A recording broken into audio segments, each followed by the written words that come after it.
So recently, we saw the release of the latest film from DreamWorks with The Wild Robot, and it was a film that I was rather excited about, to tell you the truth. DreamWorks, they have frequent periods of ups and downs. Sometimes they're on a tear, releasing classics like Shrek. Other times they're making other films. And you never really know when they're going to switch things up and enter a new golden era or enter a new trash era. And indeed, recently, they have been very hit or miss. For every Puss in Boots: The Last Wish, there's a Ruby Gillman on the horizon. But when I saw the trailer for this movie, I was blown away. Not only did it look good, but it looked really fresh. It doesn't seem like the type of film that DreamWorks is normally going to be making. Usually, they love the goofiness, the silliness, slapstick, and jokes. That's their wheelhouse. And that's where they've usually had the most success, although I will say, many of their more serious films and topics are, in my eyes, their best films. The Prince of Egypt, Spirit, masterpiece movies that strayed away from the typical DreamWorks formula, and whilst those films might not have set the world on fire in terms of their box office performance, they are still absolute magic. And I saw the trailer for this film and I thought, yep, that's a banger. Is it going to set the world on fire with a massive box office return? Realistically, probably not. DreamWorks always seems to struggle in that regard, although the fact that it is an adaptation of a book, that might play out in its favour a little bit. I feel like adaptations of popular books tend to be a draw, although I guess we'll have to wait and see. But what I do think is that this movie is going to be a big hit in terms of its critical and audience response. Rotten Tomatoes doesn't have the approval rating for audiences just yet as of writing this, but it's very high for critics. Has a 98% with an average score of 8.8 out of 10. Not too shabby. Many all-time greats of animation struggle to get scores like that. And it's well deserved as well. It really is a tremendous movie and it fires on all cylinders. And so let's start breaking it down. When you're talking about the quality of an animated movie, at least from a general audience perspective, there's three main things you care about. You have the visual aspects, so the animation quality, the world, the character design, the way they move, all that sort of stuff. You have the audio elements, the score, voice acting, ambient sounds too.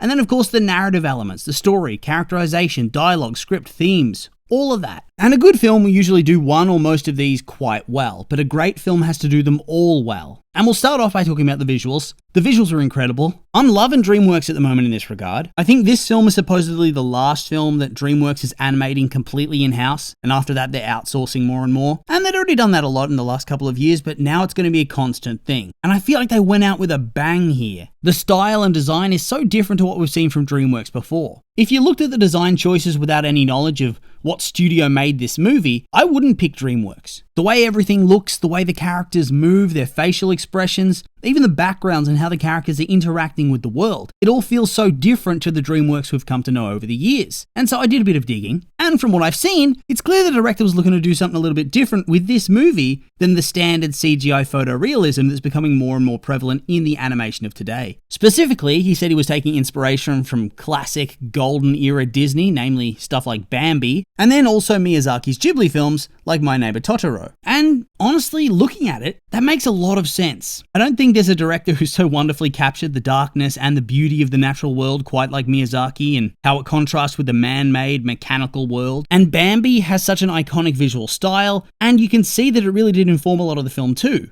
It's rather obvious in hindsight. And honestly, a huge part of the early film really does look and feel like, what if Bambi was way more brutal? So yeah, it's clear to see those inspirations, but I think the film did well to fuse the styles and make something of its own too, instead of being completely derivative at the same time. I especially love the contrast between the wild, untamed island, where it feels all cobbled together and built on top of each other, imperfectly in a perfect sort of way. Trees and grass, random cliffs, fallen logs, moss, mushrooms. And then there's the perfect nature of the facility. Everything has its place. Perfectly spaced greenery. No species overlapping. It's all there for a purpose. Nothing's unplanned. Nothing's wild. It's very sterile. And through this, the animation and world design really helps to shape the tone and the themes of the film. Next up, we have the audio side of things. The score was great, really atmospheric, really beautiful. The songs they used enhanced the emotional side of things a lot, helped to really craft this melancholy and bittersweet world, and especially enhanced the family bonding sequences and the farewells between Roz, Brightbill, and Fink. In terms of the voice acting, yeah, it was good. Weirdly, my favourite was a minor character, Bill Nye, who plays Longneck the Old Goose. No idea why, but I just loved the old wise grandfatherly tone he had. So many times I've heard him in animated movies, he has a wacky voice for his character, so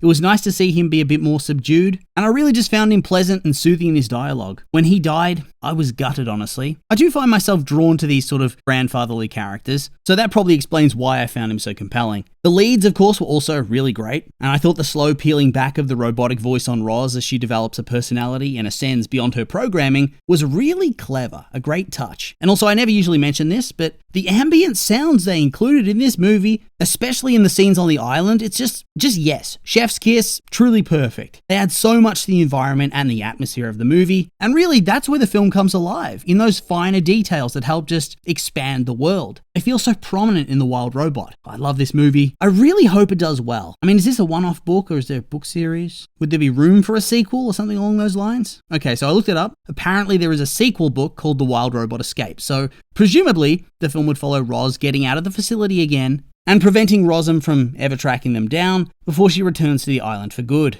Well, please do well and please get a sequel. I still haven't recovered from the failure of Rise of the Guardians. I don't think I ever will. But let's not get too bogged down because there's still one more aspect that we have to cover. The story. Okay, so we've already had spoilers, but bigger ones now. The Wild Robot is a story set on a futuristic Earth. Tells the tale of Roz, a robot stranded on a wild island, whose programming compels her to assist in tasks. However, with no humans around, all she can do is to try to help the animals of the island, with which she has very limited success. And so this forces her to enter a learning safe mode, which causes her to, over the course of a number of days, learn to speak the language of animals. But despite this, she still can't get a proper assignment and decides she needs to leave the island. But along the way, she accidentally destroys a goose nest, aside from a single egg, from which hatches the runt goose, Brightbill. And after a short while, she is told she should be the one caring for and raising the goose, preparing him to survive on his own against the odds, and she does so with the help of a fox named Fink. After a couple of months, it's revealed to Brightbill that Roz is the reason his family are dead in the first place, and this causes a strain on their relationship. And after he leaves on the migration alongside Elder Goose Longneck, she realizes that she's come to love him like he was her own child, and thus she had evolved beyond her programming. She briefly activates her homing beacon return, before having a change of heart and remaining on the island over winter, protecting the inhabitants during the course of a wild snowstorm, bringing them all into her house for the duration of the season,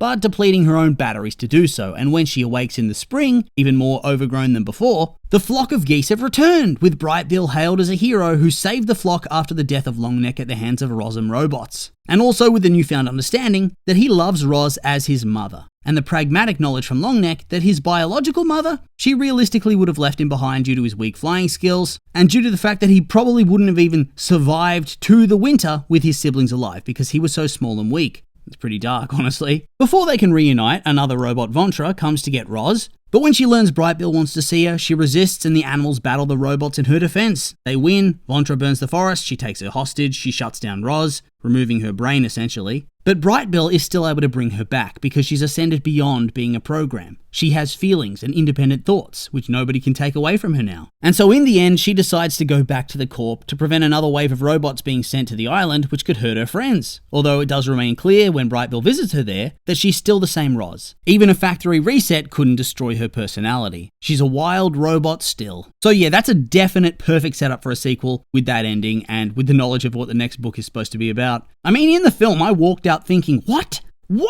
How does it end like that? Felt very bittersweet, but also I had this desire to see more from the world and these characters. So I think in the end it was a really solid ending. The story and the dialogue as a whole, they're not basic, but they're simple. And I think that works. They tackle simplistic topics like found family, love, friendship, kindness. And I've always found that when you do a simple story, it leaves you nowhere to hide. So it has to be done perfectly. And this is done perfectly. On top of that, I found a lot of the story themes were actually rather dark for a kid's film, but they were done in a clever way in that it does feel shocking at times, but it's never too much. They never go full Bambi, but they skirt the line and often cleverly disguise it with humor. The film goes out of its way to show the shocking brutality of life in the animal kingdom. The crab getting snatched by the bird, Fink boiling and eating another little crab as it screams for mercy, Roz accidentally crushing Brightbill's family, Pinktail thinking one of her babies just died and she goes, oh no. Anyway, but instead of smashing you with the trauma, they cushion it with humor so it leaves you laughing at how shocking and crass it is, rather than thinking, oh, that animal just died. It's rather clever, honestly. On the whole, beyond that, I found the character dynamics very moving and beautiful, particularly the surrogate parent-child bond that forms between Roz and Brightbill.